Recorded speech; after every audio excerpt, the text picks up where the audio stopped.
the fruit of the land as well as of the culture and tradition of man. Respecting the land and respecting our ancient Oplenac vineyards and our village of Vincia, which in ancient Roman times was named after wine, from the Latin word vincere, we've restored old family vineyards and developed new ones. The vineyards are in places mentioned in old stories, in people's memories, and in ancient records as places which have always given birth to the best wine of the Oplenac region. To honor the family traditions of the old Oplenac wine growers, we vowed that Oplenac would once again be surrounded by vines, and Vincia will once again be Vincea, a village built on wine.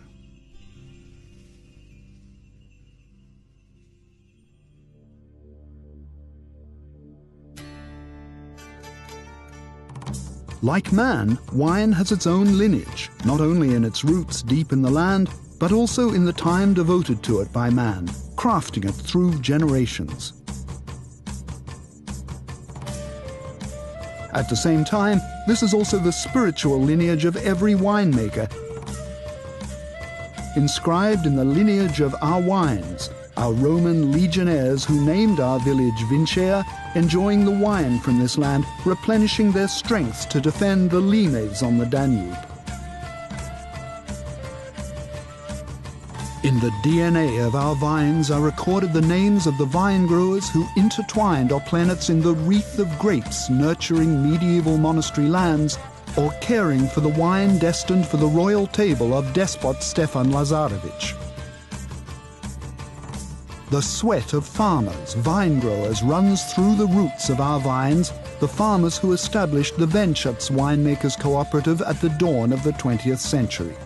At that time, this was an unbelievable winery, furnished with electricity when Belgrade, for example, was still lit by gas lamps.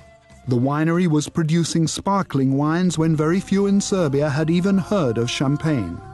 The lineage of our wine is enlightened by the crown of the Karađorđević dynasty, the crowns of King Petar I and Alexander, who built the cellar at the foot of Oplenac between the two world wars to produce wine for the royal courts of Europe. Their unique vineyard, which spread over 100 hectares, was destroyed during the communist regime, but has been lovingly restored by the King Petar I Karađorđević Foundation. We had the honor of taking part in the renewal of their first wine. But before that, we had the honor and privilege of returning to Serbia its first grape wine after more than 70 years, having received the original recipe of varieties from the former royal vigneron, Ivan Tadić, who emigrated to Canada after World War II.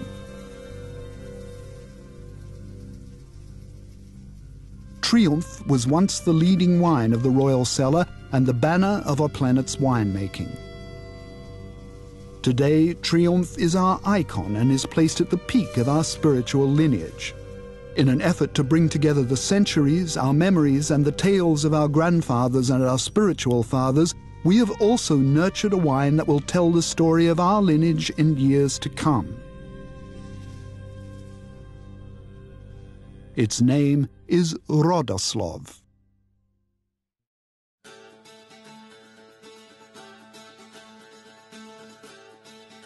Who among us owes nothing to wine? Asked the greatest Serbian writer, Nobel laureate Ivo Andrić, in his famous essay, Wine. Is there anyone in our spiritual, Serbian, Balkan or European space to whom wine brings absolutely no memories, not a single powerful thought on his own life, on the paths, faces and landscapes that live inside us forever? From our christening to our death, from our early loves to late ones, from youthful associations to lifetime friendships, wine has a magical power of awakening our memories, making us stop and think about our own lives and what we treasure most. These are all memories of times we've shared with our loved ones. Wine, however, also awakens our memories of those times when it hasn't been present in our lives, times when Serbian traditions, households, and winemaking were in decay. We also remember the times when our grandfathers raised their vineyards and shut down the cellars because they didn't want to pour their wine down the gorge of the communist wine industry. But we also remember the times when our grandfathers and our fathers, with the few vines left to them, brought their wines to the family table on our family holidays, solemnly, respectfully, as if they were placing a candle dedicated to the family's patron saint to pray and thank God for their peace of heaven and earth. With this memory, at the end of the 20th century, one spring morning we planted the first vine in our new vineyard, solemnly, gracefully, as if we were placing our patron saint's candle on our table. This candle illuminated our path, the path of wine.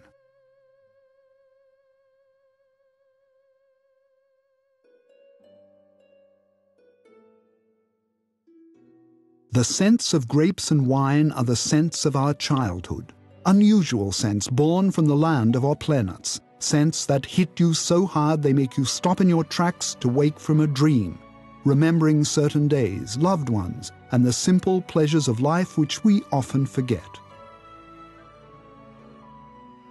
These are the scents of the peaches in bloom in our grandfather's vineyard, the scent of grapes hanging from the vines among which we would hide in our childhood games. These are the scents of the forests of our planets and the first mushrooms after the rain. The white flowers painting the meadows below our vineyards overnight. The scents of ripening peaches and apricots in our father's orchards. The linden in May in our uncle's yard. Freshly cut grass radiating its scent over the hills of our planets while the mowers wipe their dripping brows, tossing around loud jokes and laughter. The dried fruit on Christmas Eve. It's also the scent of the freshly ironed tablecloth on a family holiday when mother drapes it over the table, filling it with the scents of food grown by her own hands in the garden by her house. This is the scent of merrymaking throughout the night of celebrations of the family patron saint, when the nearest and dearest gather at the table and raise their glasses of our planet's wine and sing until daybreak.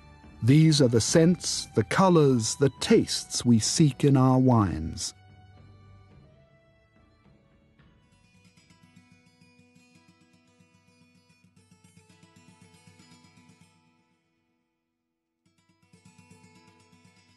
Triumph was our first wine, our first winemaker's fear, our gaze at the sky, and also our first winemaking hope. The wonderful feeling in the stomach that only a winemaker knows while he listens to the fermentation in his cellar. Triumph was also a great obligation, a serious word forgotten in Serbian winemaking, one we had to say again loud and clear, which we tried to make for 10 years until we got to know our grapes and our land.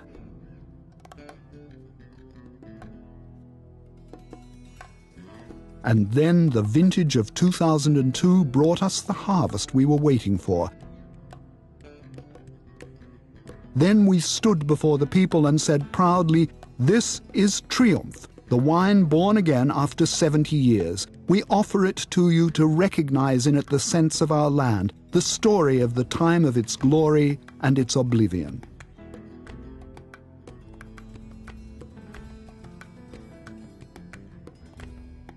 Encouraged, we produced the first Serbian barrique wine, Triumph Barrique. From Muscat Hamburg grapes, we produced the most popular Serbian rosé, Varianta. We began our premium line of wines, Triumph Gold, Triumph Barrique, Triumph Noir and Rodoslov, in strictly limited quantities and made from grapes from the best harvests and from locations where high-quality grape varieties give the very best results. And finally, as a tribute to the Venčac cooperatives, we're once again producing sparkling wines in Šumadija. In the meantime, Triumph wine has been named as one of the greatest Serbian brands. In accepting this award, we realized something unusual. We had never thought that a wine could become a brand, yet it happened. Perhaps it was because while nurturing the wines, we never thought of them as brands. Maybe this is the only way for wine to become a brand. We realized one more thing. You must never forget the past if you want to create a wine for the future.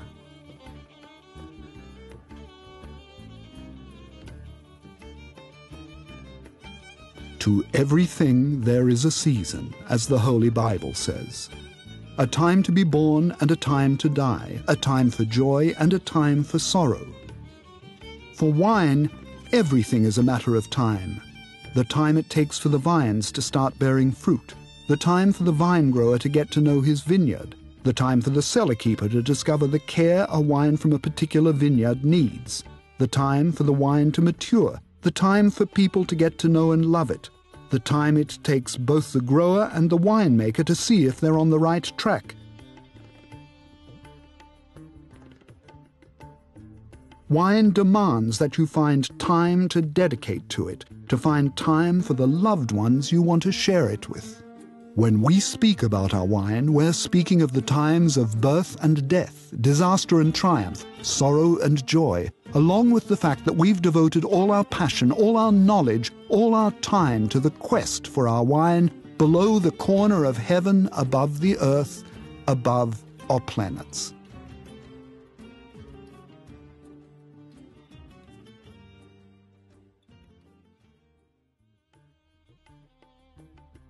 Wine is a quest for the colors of dusk and dawn of that corner of heaven beneath which you've planted your vines, hoping that one day they will reveal to you what they whisper to the heavens at dawn, or when night descends over their leaves and grapes.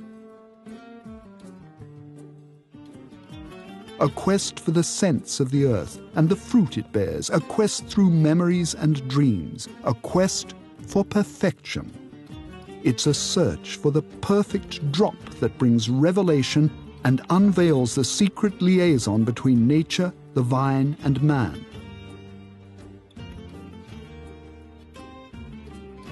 Our quest is not completed, quite the contrary, it's just beginning, without any illusion that the secret will be revealed one day. But what is in store for us on this path is the exciting part. Join us.